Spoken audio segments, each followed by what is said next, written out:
Jack, front right here. Overall thoughts on the performance? How would you grade your featherweight debut here? 7 out of 10. Bit of a, bit of a sloppy first round. He caught me with a shoot, and I think it felt like 2 or 3 of my toes snap. So I was kind of trying to work them back in whilst from bottom guard. But I know I was keeping him working. He's prone to getting tired, and I knew as long as I, just kept the tight defence, I could come out and turn it round in a second. And I felt like, I switched it on. I had a bit of a bollocking off my corner team in between rounds, and switched it on and put the pressure on and come out with a really good second round. So why just a 7 out of 10 given you submitted a man that has 12 career submissions in there, in your featherweight, in a weight class that you hadn't fought yet before? Because of the first round, I'm a bit of a perfectionist, quite harsh on myself sometimes, but there's always room for improvement, and they don't usually give me that much of a telling off in between rounds, but it was quite stern, so I thought I definitely lost that first round, better switch it on a little bit. A lot of people online and on the broadcast thought Makwan seemed to gas out pretty quickly, which I guess looking at his past few fights, that tends to happen sometimes. Were you expecting that, and did he feel gassed after round 1? Yeah, he felt tired on top of me in the first, to be honest. I could feel him just, he's just so tense. Obviously he's got that anaconda choke, and he's going to go for that, he's going to go all in on that. I could feel him going for it even from full guard, and I'm like, I'm a first degree black belt, just going to cinch that up from full guard. So I knew coming out in a second, he'd just be a little bit slower. I knew if I could land some big shots, he was just going to get even more tired, and then the head kicks started to land, the body kicks, the jabs. And once I put him on his back, I knew that there was a good chance I could put him away then. I remember when Dustin Poirier went up from featherweight to lightweight, he said it took him a while to feel like a lightweight rather than just a featherweight that stopped cutting weight. So when you were in there, did you feel like a featherweight, or did you just kind of feel like a blown-up bantamweight still in there? No, I felt like a featherweight. I felt solid. I didn't feel, when we locked up, I didn't feel out strength. I didn't feel outsized. I committed to this fully in August of last year, so I've still got a lot of time yet to really grow into the weight class. But I don't want to come full circle and end up doing it featherweight while I was doing it bantamweight and cutting a shitload of weight and depleting myself. I want to have that middle ground where I can cut a little bit of weight so that I'm not undersized, but I still want to keep it sensible, so I got that speed and that endurance, because I do feel like I've got some of the best cardio in the UFC. I'm way away from 5-round fights yet, but I feel like a 5-round fight I'm even better suited to than a 3-round fight. So I'll keep getting better, I'll keep getting a little bit bigger, and I'll keep getting stronger, and hopefully advance from that. And obviously a bit of an emotional message at the end when you revealed what was going on in your family. So how much of that was on your mind, and does this just make this fight that much more special? Yeah, my head hasn't, I don't want to say my head hasn't been in it, because it has, because my coaches and my missus and my family have made sure it is, but it's been a tough camp, with my old man going through, he's such a strong out there character, we're used to him not missing a session in the gym and on our case constantly, so for him to be, have to be absent at times because of the treatment he's had. He literally finished chemo 2 weeks ago, he had a week of rest and his fight week, and I didn't really want to, at the beginning when I got offered the fight, I didn't want to take it because of the time scale, but he's like, no, we'll be, he's the only man I know to keep training and put on weight during chemotherapy, so that just shows how much of a tough fucker he is. So, he's got radio next week, and we'll get through that, not just as a family, but as a team as well. The team support him, they're his extended family, so it'd be nice to support him through that without having to worry about a fight now for the next couple of weeks. And last one for me, unrelated to this fight, but obviously working at MMA fighting, the dart dramas, how much has that followed you this fight week? You know what, it's been, I haven't really been on, so I don't ever really go on social media too much fight week, but it's been brilliant. I'm an innocent man, and I'm going to put Ariel to bed on Monday, let me tell you. So you're going to go to New York sometime to do it? If you want to put me on a flight first class to New York, I may, and we'll do it in person. But none of this free dart. If I beat him on Monday, or when I beat him on Monday, we're going to play a proper game of darts, 501. We're not playing none of this free score bullshit. We're going to play a proper game, 501, finish on the double. Jack, just over here, mate.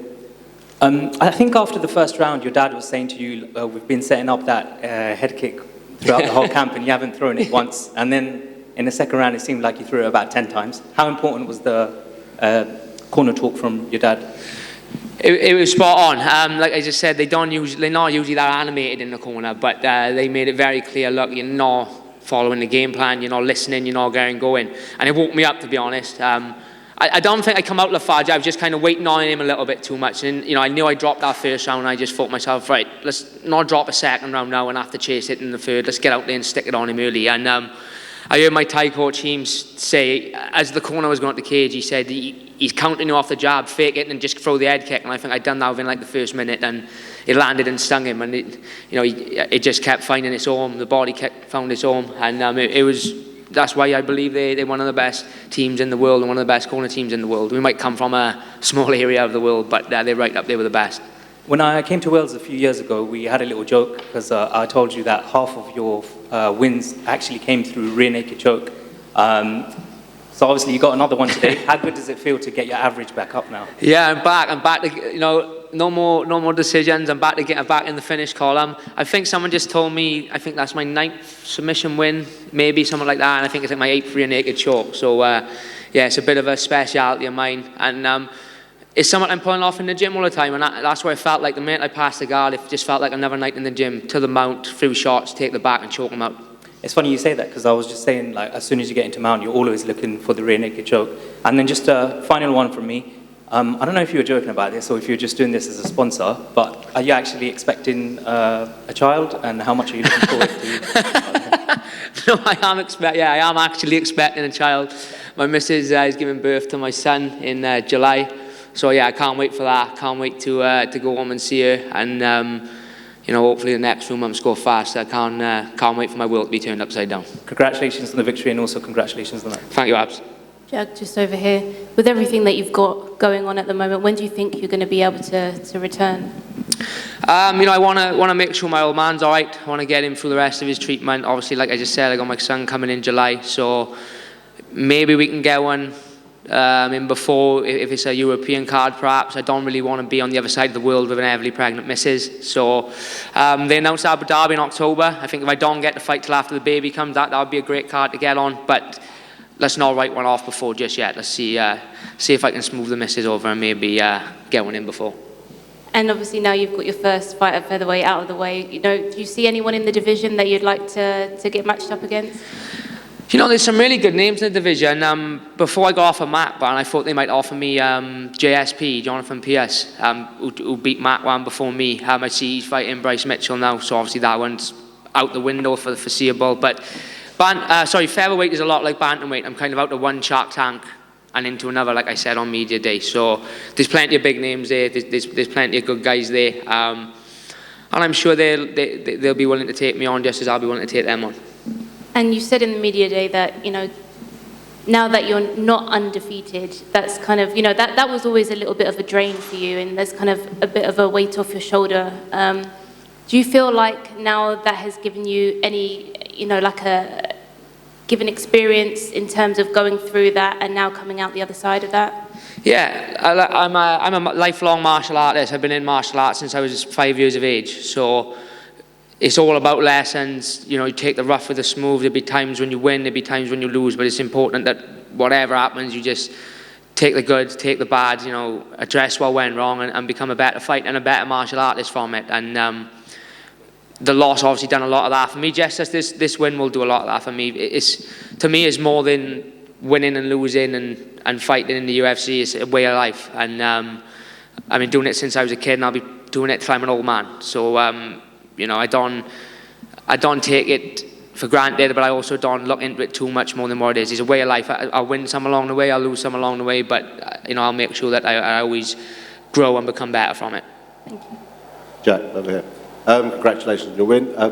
You're 6-1 in the UFC now. I appreciate they were in the bantamweight division, but even though now you're in the featherweight division, do you still think, well, I'm still 6-1 in the UFC, I want someone in the top 10 sort of thing?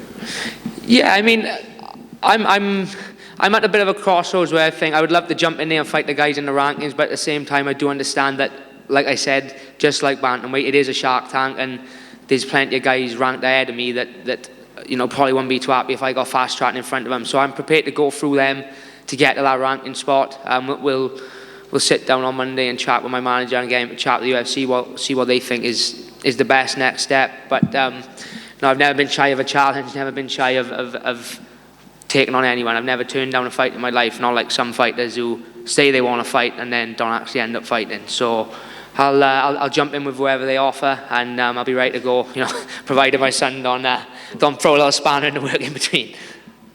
So let's say you've got no injuries. Are you okay now? You feel healthy? Yeah, I feel pretty good. I got a couple of little niggles coming into the fight, but nothing major, you know, nothing that a couple of weeks rest won't sort out. So if, say you get a call 3 weeks' time, short notice fight, would that be something you possibly be able to do? I don't know about that. Buy lots of baby clothes for that money then. Yeah, no, it's been a long camp. Like I said, I want to make sure my old man is sorted. He's got 3 weeks of radiotherapy now, starting Wednesday. So I want to get him through that.